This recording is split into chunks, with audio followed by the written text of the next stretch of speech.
The reason we grow tomato plants is for tomatoes that we could eat. But what if I told you the way you're pruning your tomatoes could be wrong and it's costing you your harvest? So today I'm going to share with you how I prune my tomatoes for maximum yield and plant health, and by the end you'll have the knowledge you need in order to prune your tomato plants. There is a few reasons why we want to prune our tomato plant, which is that pruning will reduce disease. Pruning could also help keep your tomato plant's growth in control, as well as it could increase your harvest when done right for the tomato type that you're growing. If you follow a tomato plant main stem starting from the bottom, as you work your way up, we'll continue to where it's easier to see. You will get to a point on your tomato plant which is called the node. And at the node, three different things could happen. The first is this leaf that you see right here coming out from the plant. It is called a sun leaf, and it is responsible for collecting energy from the sun in order for your plant to be able to grow more, for the production of fruit and for the ripening of those fruit. And the way that you could tell it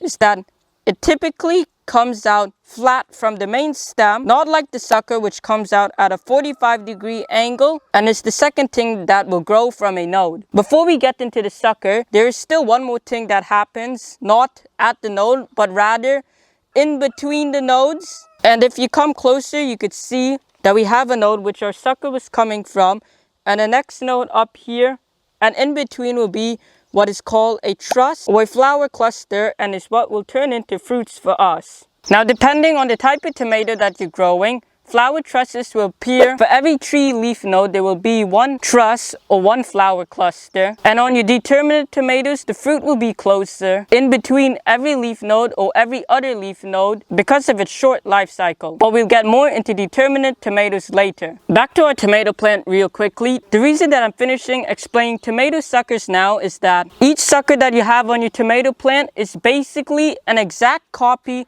of the main stem. And if you think about the main stem as the leader of the plant that has the ability to grow leaves, fruits, and create new leaders, which are the suckers, each sucker that grows becomes its own leader and could do the same. And the third and final thing that could happen at the leaf node of your plant, this is more at the time of planting, is that when you take off the bottom leaves and you plant your tomato, at the leaf node could form roots to create the stronger plant. Now all your tomatoes will grow in the same way that I just described, but depending on the type of tomato that you're growing, you'll want to customize your pruning for it. There's 2 types of tomatoes that you need to know, each of them with different growth patterns. And the first is your determinate tomatoes or bush tomatoes, and the second is the indeterminate tomatoes, which grow like a vine and continue growing. We start with your determinate tomatoes, which are determinate tomatoes because they have a set height that they will get to, and they get to be about 3 to 4 feet in height. Then once they reach that height, they will not grow any taller or grow any new branches. Instead, they will focus on any of the fruits that they already have, on finishing producing them and ripening them. If they ripen, then they will die and no longer produce for you. Determinate tomatoes are meant to produce all of their tomatoes at once and give you a big harvest. They are supposed to be grown like a bush, and the mistake that a lot of beginners gardeners will make who have never grown a determinate tomato but maybe grew an indeterminate cherry tomato and pruning their determinate tomatoes in the same way. But you cannot do that on your determinate tomatoes because otherwise you'll be reducing your yields. So the only pruning that we want to be doing on a determinate tomatoes is to prune the lower leaves that are touching near the ground and that have disease or could get disease and spread it up the plant. Those ones we want to remove. But any other pruning than that is going to be reducing your harvest from your determinate tomato. Ideally, you want to prune off the bottom 6 inches to a foot of leaves, but these plants are still a little small right now. So I'm going to go ahead and prune off the few of the leaves on the bottom. One more thing though, before I make my cuts, is for my pruners, I'm going to be using some rubbing alcohol. First, sanitize them. That way, no bacteria on them could spread on our tomato plants and harm them.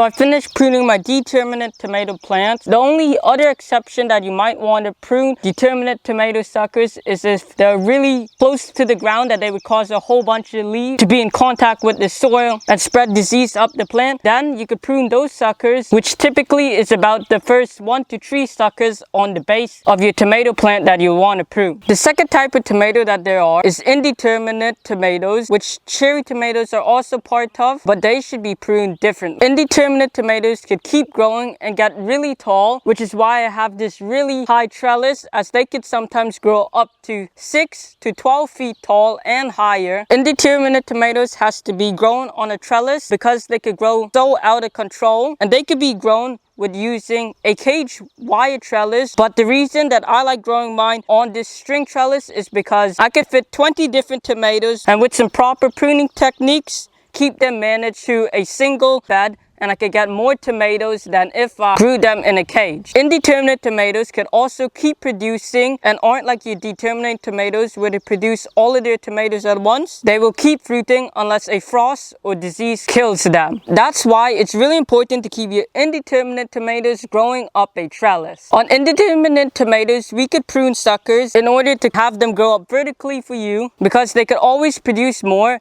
but we still want to be leaving suckers on them and not removing more than we have to, because just removing all the suckers will reduce the amount of fruits that you get. Generally speaking, for big tomatoes like a beefsteak, we only want to have one main stem, because they produce such big tomatoes that they can only handle a few fruits, and having extra suckers with extra fruits in them could be too much for them to handle. I'm not growing that many beefsteaks for me this year, because last year I grew a lot of beefsteaks and they kept splitting on me while they were green before they even ripened, that they would end up spoiling and allowing pests to get in, that most of my beefsteak had to be thrown in the compost bin. So that's why I'm not growing it this year. So instead, I prefer to grow slicing tomatoes, and I have quite a good amount of them this year. And I'm not going to be growing beefsteak tomato unless I get some split resistant varieties that don't crack. For a slicing tomato like my chocolate chestnut here, it doesn't really matter too much whether you keep the sucker or remove a few of them. For me, I like to keep mine to about 1 stem or to 2 stems. And what I'll also do sometime as a technique to boost my harvest is I'll let a sucker to grow, and then I'll let it get to about 1 fruit truss, and once it produces that fruit truss, I'll cut it off so that it won't be able to grow anymore. But that way I get an extra boost of production from it, and I'll keep doing that trick until later on in the season when I know the fruits won't be able to fully mature and ripen anymore. So Tweaker showed up in the garden while I was filming, and we're going to give her some lettuces that we have ready, starting to grow. Make sure you guys peck a like emoji in the comments for Tweaker, or some nice salad greens if you like seeing her in our videos. She's really enjoying the fresh greens for the season.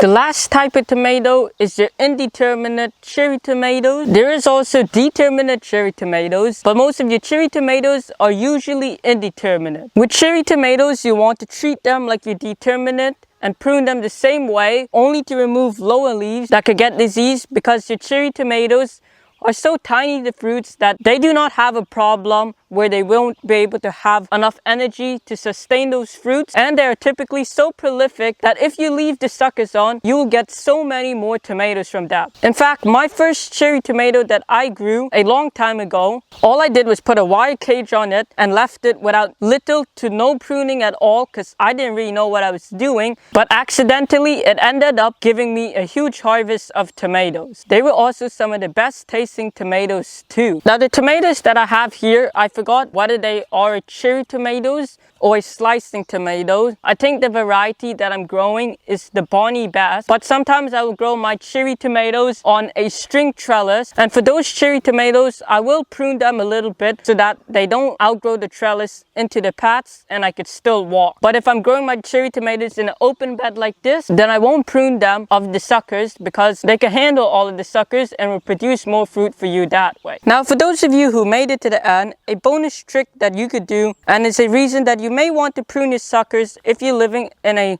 long growing season is that you could take the cuttings of your tomato suckers and root them and use them to grow new plants after you finish pruning, or you can prune to get some if you want. What you want to do though, if you're going to do that, is for your tomato, when you get your tomato sucker, you want to remove the leaves that is on them, and don't leave too many of them, because otherwise it could end up making your tomato cutting wilt. So it's best to remove most of the big leaves and leave maybe only one of them on the plant. That way it could still gather energy. Then with a glass of water, you'll want to put your tomato cutting in so that it could root, and put it in an area where it'll get lots of light and warm temperatures. Within a few days, your cutting will root. You could also plant your tomato cuttings directly into the soil, but less of them will die if you plant them after you put them in the water, and they will root for you in a few days. So that's how to prune your tomato plants for maximum yield and plant health. But once you know how to prune, you want a trellis to support them if you're growing indeterminate tomatoes, for the big plants that they will become and the new fruits that they'll produce. So if you want to know how to set up a trellis like this string trellis that I have, then watch this video right over here where my brother will show you how to do it. Goodbye!